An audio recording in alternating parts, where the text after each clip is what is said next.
भवानी विनायक से कहती है कि जब परिवार का कोई सदस्य मर रहा होता है तो उन्हें उसके बचने की संभावना नहीं दिखती। निनाद के बचने की 2% संभावना होने पर भी वो अपना घर बेच देगी।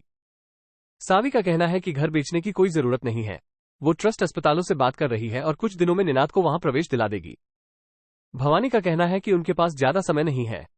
विनायक का कहना है कि वो भवानी को घर बेचने नहीं देगा, वो किसी वृद्धाश्रम या सड़क पर रह सकती है, लेकिन वो चाहता है कि जब वो अपनी पढ़ाई के बाद रामटेक वापस लौटे तो वो घर उसे बेचकर अपना क्लिनिक खोले।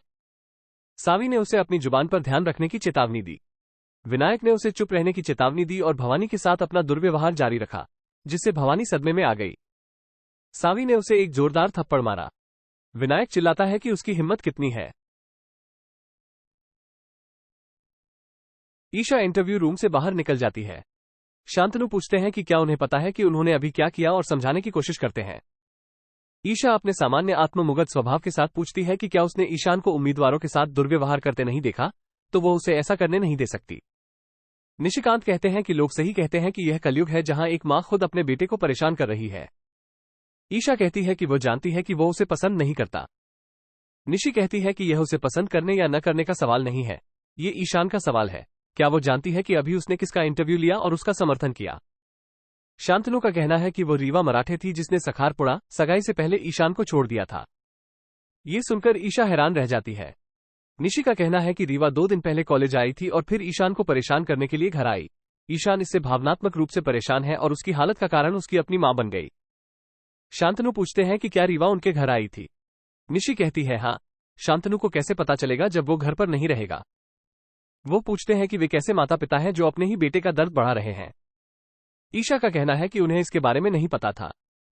निशि का कहना है कि पूरा परिवार ईशान के दर्द को कम करने और उसकी रक्षा करने की कोशिश कर रहा है, लेकिन उसकी अपनी मां उसके जीवन में एक ऐसी लड़की को लाने की कोशिश कर रही है जिसने उसे धोखा दिया है। वो भगवान से प्रार्थना करते हैं कि ईशा जैसी मां किसी को न मिले। ईशान का हमेशा सही होने का भ्रम टूट जाता है और वो टूट जाती है।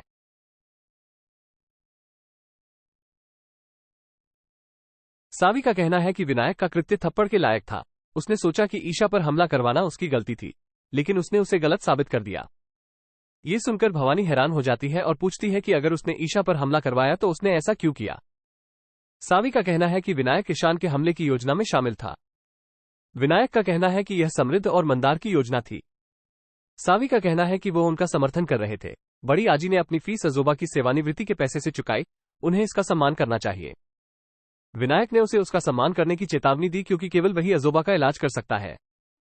वार्ड बॉय ने उसे बताया कि उसे निनाद के इलाज के लिए 10 लाख जमा करने होंगे। विनायक सावी से 10 लाख का भुगतान करने और अजोबा का इलाज कराने के लिए कहता है और दरवाजे की ओर चलता है। भवानी उसे रोकने की कोशिश करती है। वो कहता है कि वो तब तक यहां नहीं रहेगा जब तक सावी यहां है और चला नहीं जाता।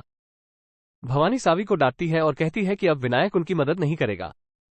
सावी का कहना है कि वो उनकी मदद नहीं कर रहे थे।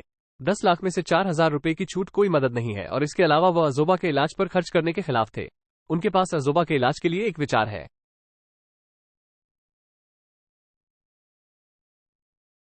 ईशा कहती है कि वो किसी भी कीमत पर रीवा को ईशान की जिंदगी में वापस नहीं आने देगी। वो रीवा के पास जाती है और पूछती है कि क्या वो वही रीवा मराठे है जिसने अपने बेटे को साकरपुड़ा में छोड़ दिया था। रीवा पूछती है कि क्या ईशान उसका बेटा है।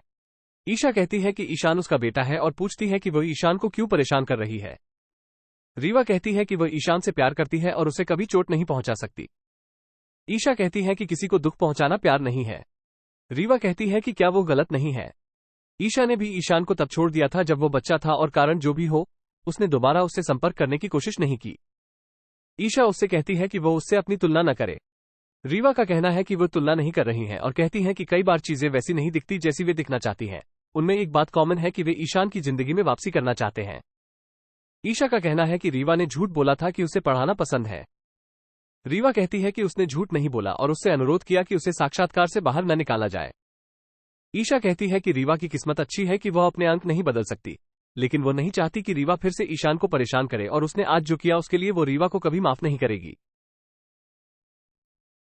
सावी एक ट्रस्ट अस्पताल का दौरा करती है और व्यवस्थापक से पूछती है कि क्या उसे मुफ्त में दवाएं मिल सकती हैं। व्यवस्थापक हाँ कहता है।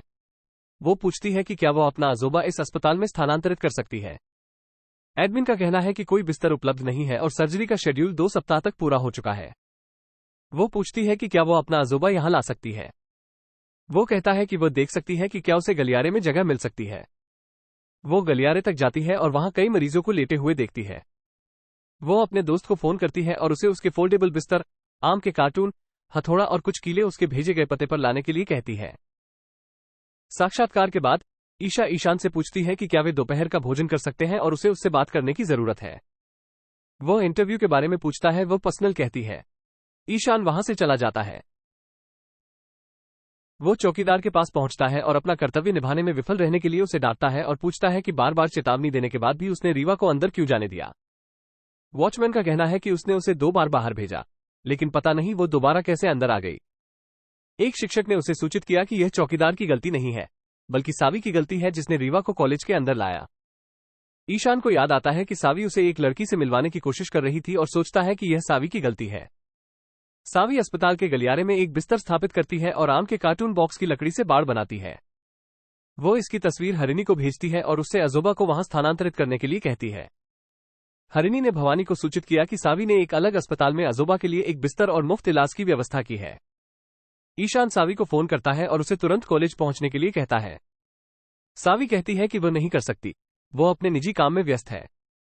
उसने उसे 45 मिनट में कॉलेज पहुंचने या अन्यथा निलंबन का सामना करने की चेतावनी दी।